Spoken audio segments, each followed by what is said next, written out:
이 두 왕이 마음에 서로 해하고자 하여 한 밥상에 앉았을 때에 거짓말을 할 것이라 일이 형통하지 못하리니 이는 아직 때가 이르지 아니하였으므로 그 일이 이루어지지 아니할 것임이라. 자, 한 밥상에 앉았을 때에 이것은 안티오코 4세와 프톨레미 6세 간에 이제 조약을 체결을 하는 것입니다. 자, 누가 이겼습니까? 안티오코 4세가 이겼죠. 프톨레미 6세는 포로가 되었죠. 이제 포로와 지금 안티오코 4세가 지금 조약을 하고 있는 거예요. 굴욕적인 조약이 체결될 수밖에 없겠죠. 자, 안티오코 4세는 조카 프톨레미 6세에게 이렇게 이야기합니다. 조카, 내가 너희 나라를 친 것은 너희 나라를 더 안전하게 지켜주려고 한 것이다. 이렇게 이야기하는 거예요. 지금 포로니까 할 말이 없는 거 아니겠습니까? 그래서 어떻게 하냐면 나라를 두 개로 나눠라. 나라를 두 개로 나눠가지고 프톨레미 6세가 반쪽을 다스리고 나머지 반쪽은 프톨레미 6세의 아들 프톨레미 7세를 내세워서 자신이 다스리기로 한 것입니다. 이것을 프톨레미 6세 받아들여요. 왜? 자기는 포로입니다. 지금 다른 방법이 없는 거예요. 그래서 프톨레미 6세가 이렇게 이야기합니다. 삼촌 고맙습니다. 누가 전쟁에서 나라를 빼앗고 난 다음에 절반이나 돌려주는 그런 왕이 어디 있겠습니까? 삼촌은 참 마음이 너그러우신 분 같아요. 하면서 여러분 이 조약이 체결이 되어지는 것입니다. 자, 프톨레미 6세는 다른 꿍꿍이가 있는 것이죠. 언젠가 세력을 키워서 잃어버린 모든 나라들을 되찾겠다. 그런 계획을 가지고 지금 이 굴욕적인 조약을 받아들이고 서명을 하게 되는 겁니다. 자, 일이 형통하지 못하리니 아직 때가 이르지 아니하였으므로 그 일이 이루어지지 아니할 것이다 라고 했는데 두 사람의 생각대로 안 되는 거예요. 자, 안티오코 4세의 생각대로도 안 되고 프톨레미 6세의 생각대로도 안 되더란 말입니다. 자, 결국 이 조약은요, 후일에 프톨레미 6세와 프톨레미 7세가 연합을 하게 되고 로마의 포필리우스 라에나스라고 하는 장군이 개입함으로 말미암아 완전히 파기가 되어지게 되는 겁니다. 자, 28절 보겠습니다. 북방왕은 많은 재물을 가지고 본국으로 돌아가리니 그는 마음으로 거룩한 언약을 거스르며 자기 마음대로 행하고 본토로 돌아갈 것이며. 자, 1차 애굽 전쟁에서 승리한 안티오코 4세는 본국으로 돌아가면서 이스라엘에 들러서 마음대로 악을 행하게 됩니다. 이때가 주전 171년경 그 안티오코 4세가 멸망하기 한 7년 전입니다. 7년 전. 그래서 적그리스도가 7년 동안 다스리는 것에 대한 모형이 되기도 합니다. 근데 이때는요, 이제 전쟁에서 이겼기 때문에 굉장히 기뻐가지고 전쟁에 기쁨에 도취되어가지고 가서 만행을 저지르게 됩니다. 그러나 이 첫 번째 만행으로 말미암아 4만 명이 죽임을 당하고 또 4만 명이 볼모로 잡혀가서 노예가 되었다고 합니다. 그 외에도 엄청난 악행을 저지르게 되어지는 겁니다. 왜냐하면 이 유대인들은 자기가 왕되는 것을 반대했기 때문에 그렇다는 거예요. 자, 여러분, 적그리스도도 이제 세계 대통령이 되지만 유일하게 반대하는 사람 누굽니까? 그리스도인들이죠. 그리스도인들은 적그리스도가 세계 대통령이 되는 걸 싫어해요. 그래서 오는 순간 이 말이 표도받지 않습니다. 경배하지도 않습니다. 그러니까 이 안티오코 4세는 적그리스도의 모형이 되어지게 되는 것입니다. 자, 그래서 여러분 안티오코 4세는 당시에 1차 예루살렘에 와가지고 대제사장 야손을 폐위시킵니다. 이 야손은요 정통 레위인 제사장 가문의 대제사장입니다. 폐위시켜 버려요. 그리고 베냐민 지파의 메넬라오스라고 하는 대제사장을 세워버립니다. 베냐민 지파는 대제사장이 될 수가 없죠. 대제사장은 오직 레위 지파라야 합니다. 뿐만 아니라 성전 기물을 탈취하고 예루살렘에 이방 군대를 주둔시키고 헬라의 신 제우스죠. 제우스, 로마의 신 주피터. 주피터나 제우스는 거의 같은 신이에요. 근데 로마 신화, 헬라 신화 따로 있죠. 비슷한 신화를 헬라 신화를 로마화 만든 게 로마 신화입니다. 그래서 헬라의 신 제우스를 섬기게 만들고 백성들을 교화시켜 가지고 제우스를 섬겨야 된다. 헬라화 만드는 것입니다. 왜냐하면 이 셀루커스 왕들은 전부 다 알렉산더의 후예들 아닙니까? 그렇기 때문에 헬라 문화를 전파하고 헬라어를 전파하고 헬라 신을 전파하는 것을 사명처럼 여겼단 말입니다. 그래서 유대인들을 하나님을 섬기지 아니하고 헬라화 만드는 데 앞장서게 되어집니다. 자칭 에피파네스라. 에피파네스는 신의 현현이라는 뜻입니다. 나는 헬라의 신 제우스가 이렇게 사람으로 온 사람이다. 이렇게 이야기를 하는 거예요. 자, 그래서 신의 현현이라고 지칭을 하게 됩니다. 그러나 유대인들은 에피파네스가 아니라 에피마네스다. 미친 사람이다. 이렇게 부르기도 했다고 합니다. 자, 1차 애굽의 원정 당시에 안티오코 4세는 이방인들이 들어갈 수 없는 성소에 들어가서 황금제단, 금초대 이런 것들을 다 부서뜨려 가지고 금이지 않습니까? 다 자기 나라로 가져가 버린 거예요. 이 일 때문에 이스라엘 방방곡곡에 큰 슬픔이 넘쳤고 방백과 장로들이 크게 탄식했다고 마카베오 상하에 기록이 되어져 있습니다. 이 마카베오 상하는 이 공동 번역의 천주교의 성경에 들어 있습니다. 요 당시에 안티오코 4세가 어떤 만행을 저질렀는지가 마카베오 상하에 다 기록이 되어져 있어요. 그걸 한번 여러분 이 다니엘서 11장의 배경을 알고 나면 한번 읽어볼 만합니다. 근데 이제 천주교는 성경으로 이렇게 받아들이고 있는데 우리 기독교는 성경으로 받아들이잖아요. 거기 보면 그럴싸한데 역사적인 배경을 가지고 있으면서도 좀 지나친 그런 내용들이 있고 또 성경 신구약 66권과 통일성이 있어야 되는데 그런 부분에 조금 이렇게 어긋나는 부분이 있어가지고 우리 개신교는 성경 정경으로 받아들이지 않습니다. 자, 그러나 역사적인 사실을 바탕으로 해서 기록이 되어졌다 하는 것은 부인할 수가 없겠습니다. 자, 29절 보겠습니다. 작정된 기한에 그가 다시 나와서 남방에 이를 것이나 이번이 그 전번만 못하리니. 자, 작정된 기한 2차 애굽 정복 전쟁이죠. 자, 안티오코 4세는 절반은 자기가 차지했습니다. 그죠? 나머지 절반도 차지하기 위해서 다시 2차 전쟁을 하러 온 거예요. 그러나 이번에는 전번만 못한다. 왜? 로마가 개입을 했기 때문에 그렇습니다. 자, 30절 말씀. 이는 기띔의 배들이 이르러 그를 칠 것임이라 그가 낙심하고 돌아가면서 맺은 거룩한 언약에 분노하였고 자기 땅에 돌아가서는 맺은 거룩한 언약을 배반하는 자들을 살필 것이며. 자, 이 기띔의 배들은 로마를 가리키는 것입니다. 그래서 당시에 로마의 세력이 점점 커가고 있었고 대부분의 나라를 장악을 했기 때문에 이 로마가 개입을 하니까 이 안티오코 4세가 꼼짝을 못하는 겁니다. 안티오코 4세는 어떤 상처가 있습니까? 로마의 10년 내외 볼모로 잡혀 있었던 상처가 있습니다. 그러니까 로마 하면 무시무시한 거예요. 로마는 그때 장군들마다 전부 다 전쟁을 아주 탁월하게 잘했었죠. 그래서 로마를 굉장히 두려워했는데 그 로마가 애국과 손을 잡고는 야 안티오코 4세 너 물러가 하고는 2차 전쟁에서 애굽의 대부분을 차지했는데 굴욕적으로 철수하게 되어집니다. 자, 애굽 2차 전쟁에서 로마가 함대를 보내어서 안티오코 4세에게 애굽에서 당장 철수하라고 명령을 하게 됩니다. 자기 아버지 안티오코 3세도 로마에게 패배했죠. 자기 형 안티오코 셀루카 4세도 로마에게 패배했죠. 그러니까 자기는 볼모로 잡혀 있었죠. 돌아갈 수밖에 없는 거예요. 아까 이야기했던 이 페퓰러스 라에나스라고 하는 장군이 이 안티오코스 4세에게 철수를 명령을 합니다.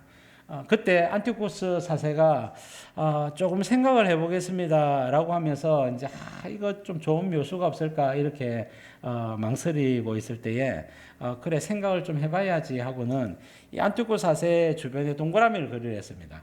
동그라미를 딱 크게 그리고는 너 철수한다고 한 말을 하기 전까지는 이 동그라미에서 한 발짝도 못 나온다라고 말을 하게 됩니다. 그러니까 이제 이 안티오코스 4세가 죽을래 철수할래 이겁니다. 그러니까 굴욕적으로 철수할 수밖에 없는 거예요. 1차 전쟁에서 여러분 돌아올 때는요. 승리하고 기쁨을 가지고 철수했습니다. 2차 전쟁에서는 애굽의 대부분을 다 정복을 했지만은 로마의 개입으로 차지하지 못하고 굴욕적으로 철수를 하게 되어졌습니다. 이때 여러분 분노를 가지고 돌아가는 길에 뭐가 있습니까? 이스라엘과 예루살렘이 있죠. 그래서 자신의 모든 분노를 로마를 향한 또 애굽을 향한 분노를 이스라엘 예루살렘에 다 퍼붓게 됩니다. 이때가 주전 168년경 1회의 절반 때입니다. 1회의 절반. 그래서 171년이 일의 첫 시작이고요. 168년이 일의 절반이고요. 164년이 일의 끝입니다. 자, 그래서 일의 절반, 적 그리스도가 온 세계를 차지하고 나서 모든 그리스도인들을 후반기 3년 반 동안 42달 동안 확대하고 오른손과 이마에 표를 받게 하고 그 다음에 누구든지 적 그리스도 신상에게 경배하지 아니하면 죽이죠. 자, 그래서 여러분 안티오코스 에피파네스가 그 모형이 되어집니다. 똑같이 행하는 거예요. 아주 악랄하고 잔인하게 이스라엘을 학대하고 죽이게 되어지는 것입니다. 자, 맺은 거룩한 언약에 분노하였고, 자, 거룩한 언약은 하나님만 섬기는 유대인들의 언약이죠. 출애굽기 19장 5절입니다. 너희가 내 말을 잘 듣고 내 언약을 지키면 너희는 모든 민족 중에서 내 소유가 되겠고 제사장 나라가 되며 거룩한 백성이 되리라 했던 하나님과 맺었던 이 거룩한 언약에 대해서 하나님 웃기고 앉았네 이러면서 유대인들을 향해서 모든 자신의 분노를 다 쏟아놓게 됩니다. 그 분노를 쏟은 내용이 그 이하에 기록이 되어져 있는 거예요. 자, 안티오코 사세는요, 그 이스라엘과 예루살렘에 더 강경한 헬레니즘 정책을 시행합니다. 그래서 이스라엘을 학대하고 하나님 언약을 배반하게 만들고 헬라 신들을 섬기기로 맹세한 자들을 높이고 그렇지 않고 자신에 대해서 우호적이지 않은 유대인들에 대해서는 학대하고 죽이고 빼앗고 아주 나쁘게 행동을 하게 됩니다. 자, 유대교의 토라 율법책을 모두 다 압수해서 불태워버리고요. 예루살렘 성전에 제우스 상을 세우게 되고요. 성전 벽에 돼지 피를 발라서 성전을 전부 다 더럽힙니다. 그리고 성전의 금고와 기물을 약탈하게 되어집니다. 한마디로 안티오코 사세는요, 유대교 말살 정책을 펼친 것입니다. 자, 여러분, 이때 하시딤들이 일어나는데 이 하시딤이라고 하는 말은 엄격한 율법주의적인 신앙 집단을 하시딤이라 이렇게 불러요. 이 하시딤들은 안티오코스 사세의 이 헬레니즘 정책에 반대를 하겠죠. 그래서 반대하지 않는 유대인들과 격한 갈등에 빠지게 되어지는 것입니다. 결국은 이것이 마카비우스 형제들의 반란으로 흘러 들어가게 되어지게 되는 겁니다. 자, 31절 말씀 보겠습니다. 군대는 그의 편에 서서 성소 곧 견고한 것을 더럽히며 매일 드리는 제사를 폐하며 멸망하게 하는 가증한 것을 세울 것이며. 자, 성소, 견고한 곳, 성소와 지성소를 말하죠. 그래서 성소와 지성소를 더럽히며 이것은 돼지 피를 바르고 돼지를 잡아서 제사를 드리고 뭐 이런 것을 또 돼지 삶아가지고 제사장들이 먹이고 이래가지고 그들을 배교시키는 것이죠. 매일 드리는 제사 상번제입니다. 이 상번제는 예수님을 상징해요. 예수님 십자가를 상징하는데 매일 아침마다 상번제를 드림으로 말미암아 지난 밤에 지었던 죄들을 회개하고 말씀대로 살기를 기도하는 것입니다. 저녁에 상번제를 드리는 것은 일과 시간에 지었던 죄들을 회개하고 또 하나님 말씀대로 밤을 보낼 수 있도록 기도하는 것입니다. 근데 이런 상번제를 피하게 되는 것입니다. 그리고 멸망하게 하는 가증한 것, 이거는 헬라 제우스 신상을 말하는 것입니다. 이것을 성소에 세운단 말입니다. 자, 마지막 32절 보겠습니다. 그가 또 언약을 배반하고 악행하는 자를 속임수로 타락시킬 것이나 오직 자기의 하나님을 아는 백성은 강하여 용맹을 떨치리라. 자, 안티오코 사세는요, 성도를 타락시키는 것이 목적입니다. 유대교 말살 정책인 거예요. 적그리스도는 뭡니까? 기독교 말살 정책이죠. 기독교 말살 정책. 그래서 자기의 하나님을 아는 백성은 강하여 용맹을 떨친다 했죠. 이 사람들이 바로 하시딤들, 특별히 마카비우스 형제가 일으킨 그 대항군들을 가리켜 말하는 것입니다. 하나님을 안다 할 때는 이거는 야다, 인격적으로 체험적으로 아는 것입니다. 하나님은 나의 하나님이고 하나님은 온 세상의 주인이신 것을 아는 백성들입니다. 하나님을 향하여 목숨을 거는 사람들이죠.